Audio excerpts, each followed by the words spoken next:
take it away. All right. Well, good to see y'all. Hopefully y'all enjoyed a break from the Tigers this past week, but we're ready to get back at it. It's good to get back going. Team had great energy as I anticipated last night. Good for them to have a little bit of a break. Staff too, to kind of just again, as I always say, kind of renew your spirit a little bit, and good weekend to do that. Great week last week as far as what we needed to do for Clemson and things we needed to work on and focus on, and then obviously preparation for a really, really talented Miami team. It's a very good football team that we're getting ready to play. I mean, they're 4-2 like we are, but this is a really, really good team, loaded all across the board on both sides of the ball. Excellent quarterback, can make all the throws. He's very experienced. They got 3 great backs, not good backs. I think all 3 are elite. Outstanding receiver core, very similar to the Florida State group that we saw as far as just, a bunch of playmakers. Got some size, they got speed, they got quickness. We pretty much the guys we saw last year, so we're a little bit familiar with them, although they didn't have their quarterback last year. So that was obviously the difference in the game for them. They didn't have him. And really good up front, big, well coached, do a great job, just technically, fundamentally, understand their scheme. And then defensively, they got a ton of depth and a ton of experience. Guys that played a lot of football. Pretty much all the guys in the secondary are back except for 22 who's a transfer in. Had a linebacker that's come in. He's a very good player, 51. But, other than that, they've just kind of added to what they had last year, a very deep group up front, rotate a lot of guys, athletic, just again, top to bottom, a really good football team. And, they've obviously had – 2 tough games that have gone against them, but this is a team that can beat anybody in the country. I think just kind of like we are. I think we're a team that can play with anybody in the country and can beat anybody, but we can also lose to anybody. That's kind of where we are in college football right now, and you got to play well. So that'll be the case for us. We got to go down and we got to play well and to give ourselves a chance to win this game. But a great opportunity for us, and I'm sure it'll be a great environment and a great matchup down in Miami at 8 o'clock. I'm looking forward to getting back at it. Coach, obviously a bye is a great time to heal up physically, but from a mental standpoint for the players, how important is it to be able to kind of reset and take a breath? It's big. I mean, most people don't really realize what all these guys do. I mean, I think a lot of times we forget that these are human beings and that they're not robots. They're not a part of a Madden game. I mean, these are real people and they're students. I mean, there's a lot going on, for these guys academically. They're young people, socially, you name it.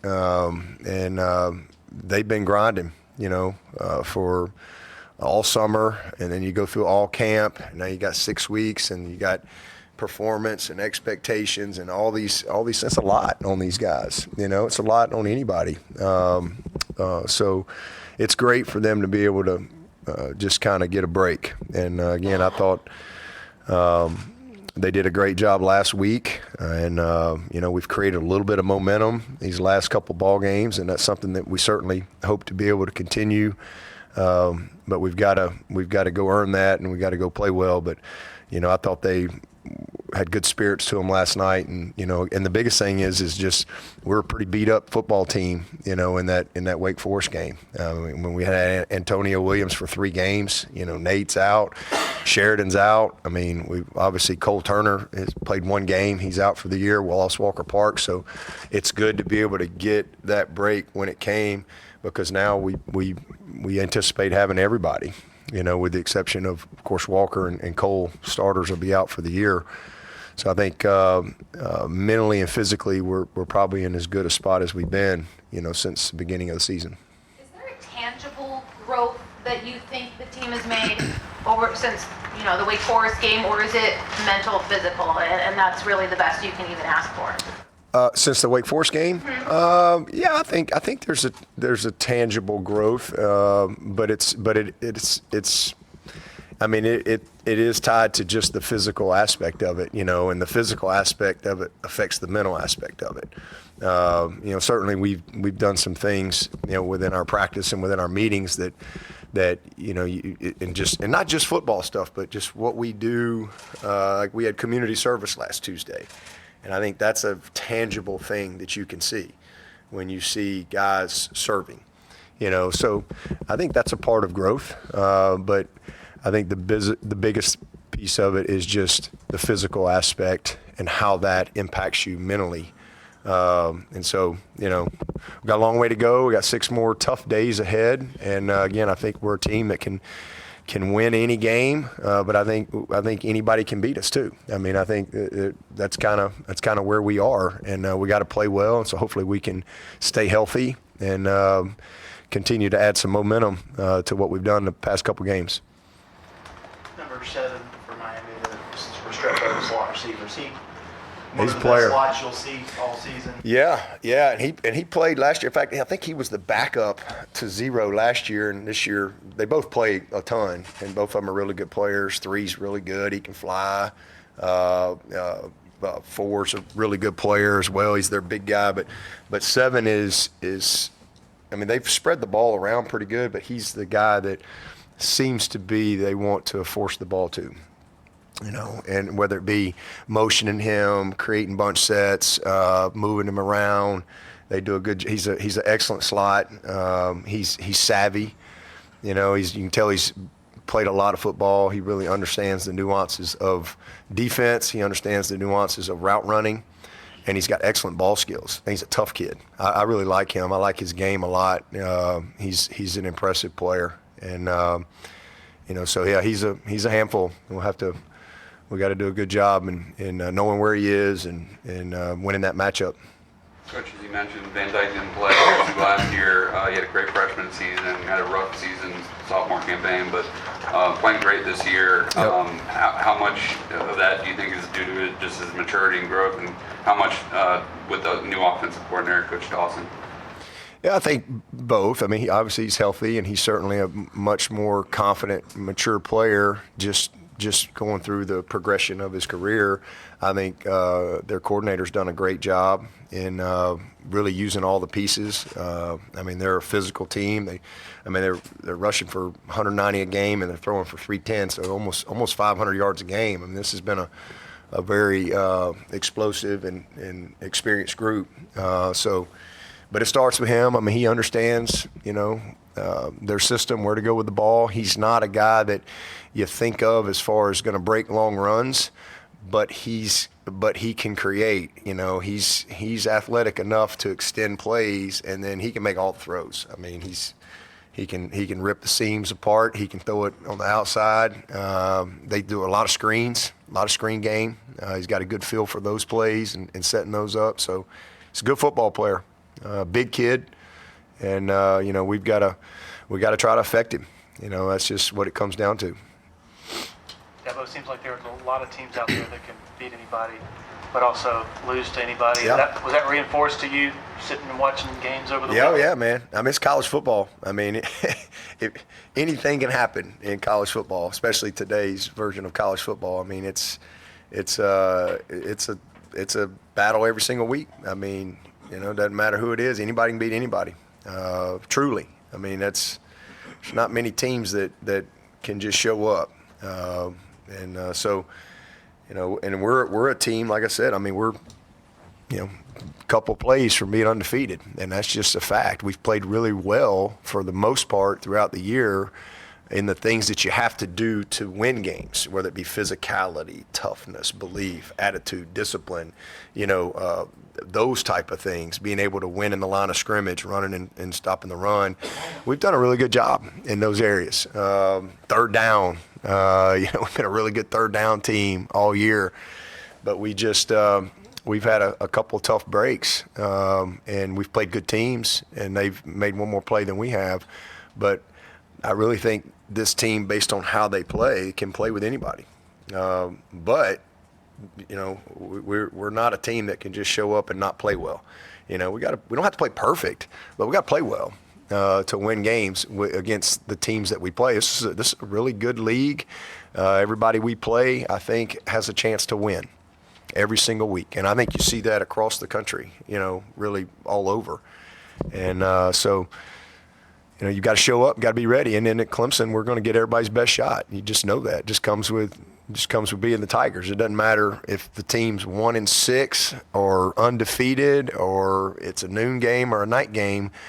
When the Tigers come to town, you're going to whatever juice they got, you're going to get it, and that just comes with who we are here at Clemson.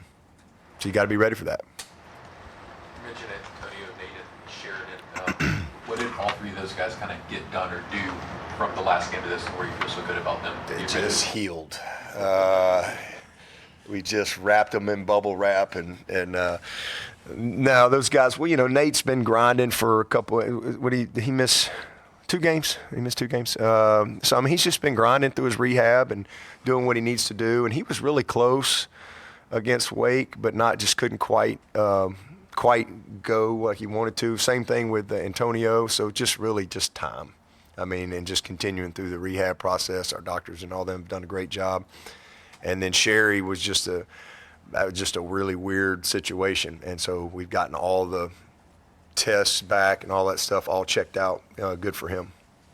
I don't care how good the high school program was. College football is completely different. You guys have gotten production from some young freshmen on your team this year. How valuable was that break for them?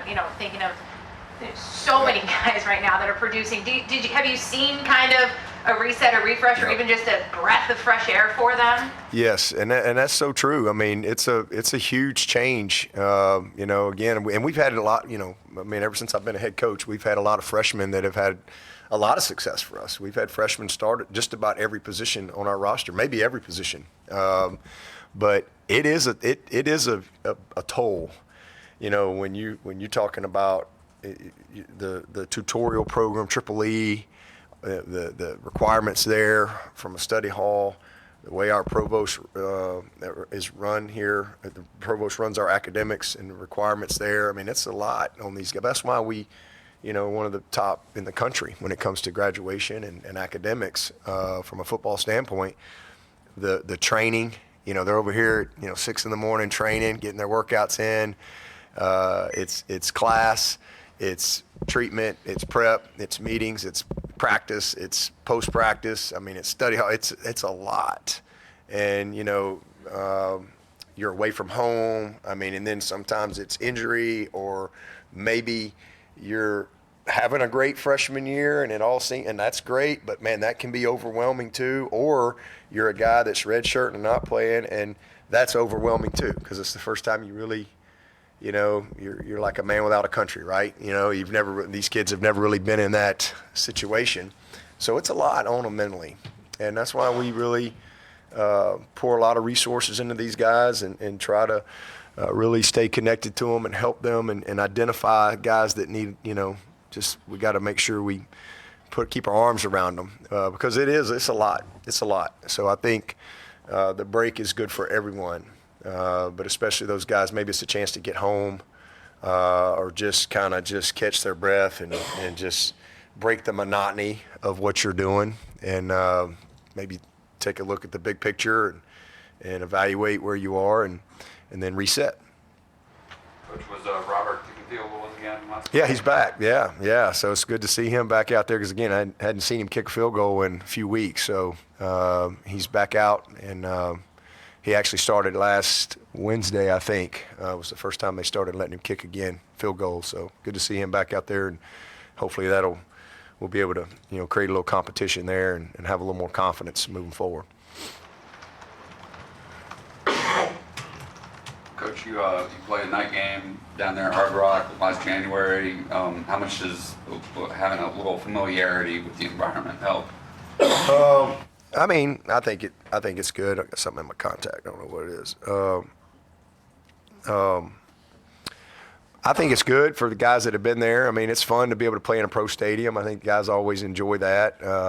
It's always a little different with the way the numbers are, and kind of from an alignment standpoint. But I think anytime you've been somewhere, there's definitely a positive to it. But we got a lot of guys that haven't been there.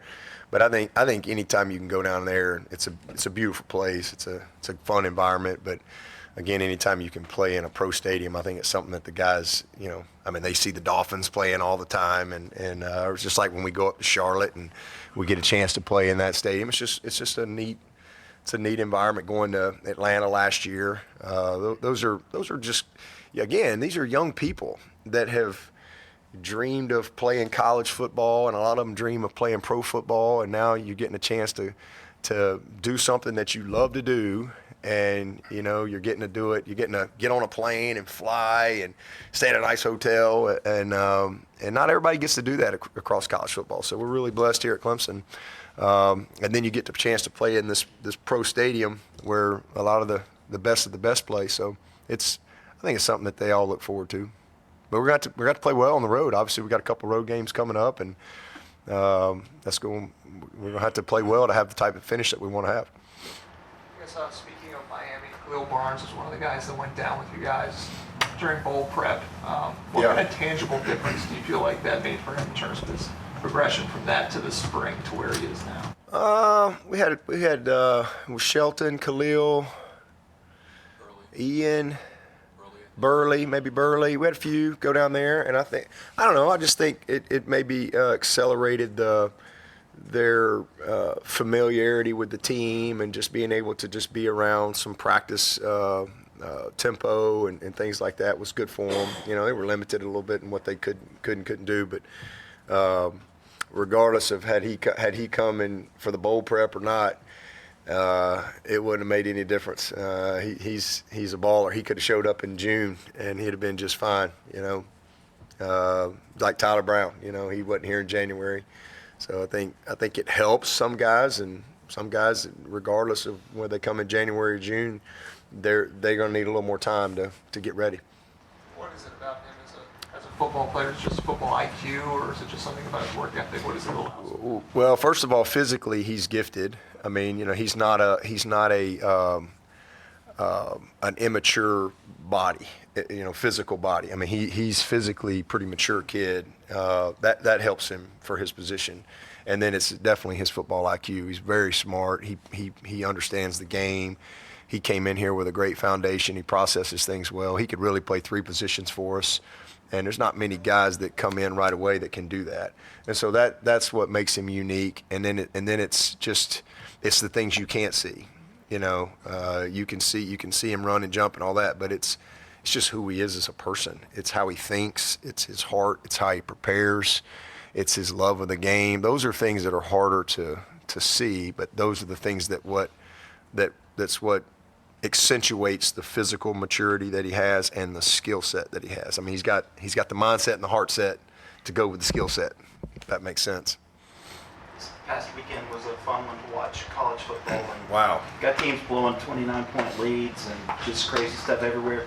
As you're watching film, is there maybe more parity across the game than you've seen in the past? Probably. I mean, I can't really quantify that in my mind. I mean, I think it's like I don't know what the word I'm looking for. Recent memory bias. I don't know what that. It's just kind of. There you go. It's just kind of what's happening right now. It's kind of fresh on your mind. But I mean, I think college football's always been really competitive. I mean, as long as I've been in it, 13 years at Alabama. I mean, every single week. I mean, it was a battle every week. And then all my years here, it's every week. It's a battle, and I've never felt like we couldn't win, ever. But I've also always had respect for every single opponent. But I think it just kind of ebbs and flows and goes in cycles. But it seems that way. I don't really know how to quantify that, but it seems like for whatever reason, this is a year where it's just really, really competitive, and across the board, everybody seems to have good players and good coaches, and it plays out on Saturday. I mean, there's a lot of good games, a lot of crazy games, a lot of crazy stuff has happened this year in college football, whether it be coaching or players or whatever. I mean, just crazy stuff, penalties. I mean, the West Virginia-Houston game, you got to be kidding me. I mean, insane. I mean, just crazy. But that's college football. How much Same. did you get to watch of this past week? Yeah, I watched it. That's all I did. I mean, that's what I was saying last night. I mean, like we're a crazy sick profession. You know, like who does that, right? You get a weekend off, and what do? You do your job. All you know, I was making it'd be like the accountant who goes and watches everybody prepare tax returns all weekend on his off weekend, right? Like who does that? But I think that's what drives all of us in college football. I mean, you know, we're all a little crazy. We love it. We love the competition. I just like learning. I learn so much, you know, watching other people, whether it be, you know, plays, you know, how, you know, how things are managed, clock management, whatever. I learn a lot, you know, from watching other people and just how they respond. So it's fun. I mean, but it's unique that way, I think, as players and coaches that, you know, we love it. Love to watch it. I like being a part of it more, but it's fun to be able to watch others too. Coach, you've always placed a big emphasis on the middle I age. watched Notre Dame Pitt too, Tim. I mean Southern Cal, not Pitt. Louisville Pitt, Notre Dame Southern Cal. Watch that one too. And here you go. Here's probably the best player in the country, right? I mean, that kid is. I mean, he's probably going to be the first pick in the draft, or you know, one of the top couple. And I don't know how many turnovers they have, and but there's no greater equalizer, right, than that ball, than turnovers. So you know, it's crazy things can happen. They certainly can. But saw a lot of good games. You emphasize the middle eight. It's probably even more important on the road. Just looking back on the first half of the season, self-scouting, how do you think you've done there? When we've won the middle eight, we're undefeated. So with the two we lost, we didn't win the middle eight. So I mean, but all the other indicators of winning we've done, and I mean, you name it, across the board, except for one thing, and that's turnover margin. And when we win the turnover margin around here, we're about 98% or something like that, 96, 98% winning. And when we lose it, like last week, we still can win, but we only win about 60-something% of the time, which is really good for losing the turnover margin. If you look at most people losing the turnover margin, they're probably down in the 40s or less. You took on some of your fan base last night apparently on your radio show, and how does that make you feel when you look at your overall success? Yet this year, you're not meeting those numbers of in terms of the records of previous years, and you got some people complaining publicly about it. Does it change your feeling about the fan base? Do you feel like you're opening yourself up for criticism from them by calling them out for not being satisfied at 4-2, and maybe being somewhat spoiled by all the success you've had over the last 10 years? I don't think anybody's satisfied at being 4-2. We're never satisfied. I mean, it's just kind of where we are, but I assume you're talking about the guy who called in and was, complaining about whoever he works with. And I just, I guess nobody has a sense of humor anymore around here. But that's just kind of the world we live in. But no, our fans are awesome. I mean, 98.5% of our fans are amazing. I mean, I've been here it's my 21st year. So, I mean, literally 98.5% are amazing. But we got 1.5% that they're with you win or win. And, and so I was trying to, I don't even know who I was talking to, pep him up a little bit. A little adversity in this world is sometimes good, because for a couple of reasons. I think sometimes you can win so much you lose appreciation for the blessing. That's just a reality. And it's hard to win. It's freaking hard to win. And to win consistently is almost impossible. So people don't understand that. I can't help them. But I just made the comment of, a little adversity along the way. The one, you hate it, but the one positive is it makes you grow.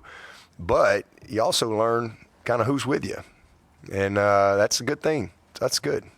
So I love our fans. I think we got, again, 98.5% of them are amazing. But the other 1.5%, they create a lot of the problems. They're part of the problem, not part of the solution. But that's everywhere. You always have, I mean, that's what social media does. It's a loud voice for a minority of people that want to complain about something. And, it's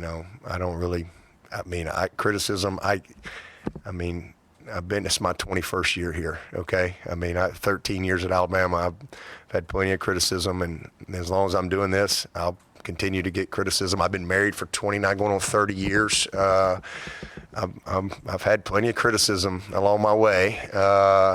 So it's just kind of part of it. I know what's real and what's not real, but, I think if anybody doesn't believe in us after what they've been able to witness the last 15 years, they never believed anyway, so it doesn't matter to me.